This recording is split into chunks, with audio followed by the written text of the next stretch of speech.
Counter હશે 10 માણસોને નોકરી આપેલી છે વ્યક્તિએ. કેટલા માણસોને?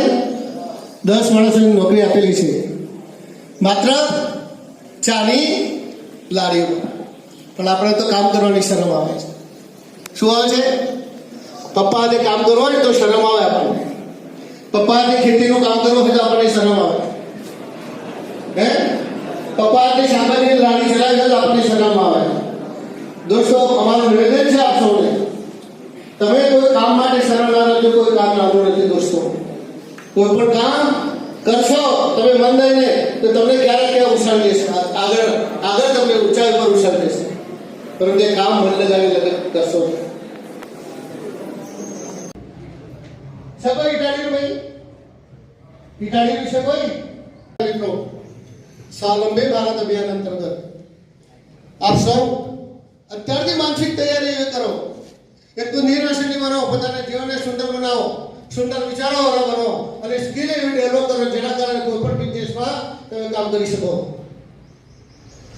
આજે પ્લમ્બર જોઈ તો હોય ને, પ્લમ્બર તો 3 દાડાનો વાયદો આપે.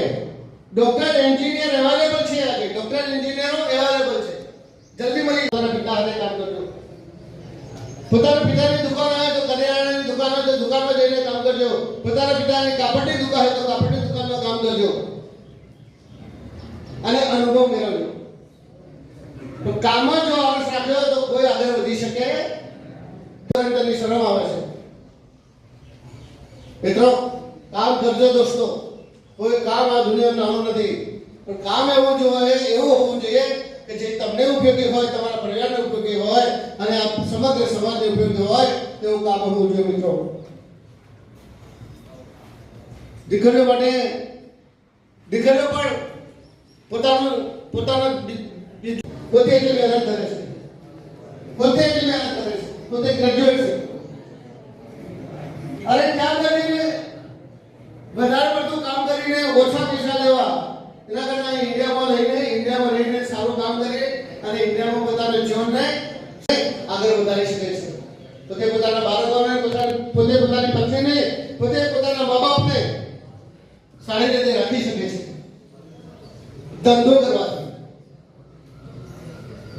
હમણાં 4-5 દિવસ પહેલા પેપરમાં હતું, વડાલીનો એક સગર પરિવાર, ખબર નહીં સગર એવું કોઈ છે, કરે છે. આપણે ખાલી એક હાથ ના હોય, એક આંગળી ના હોય તો વિચાર કરીએ તો ભાઈ એક આંગળી નથી ઉછીને જ પકડી.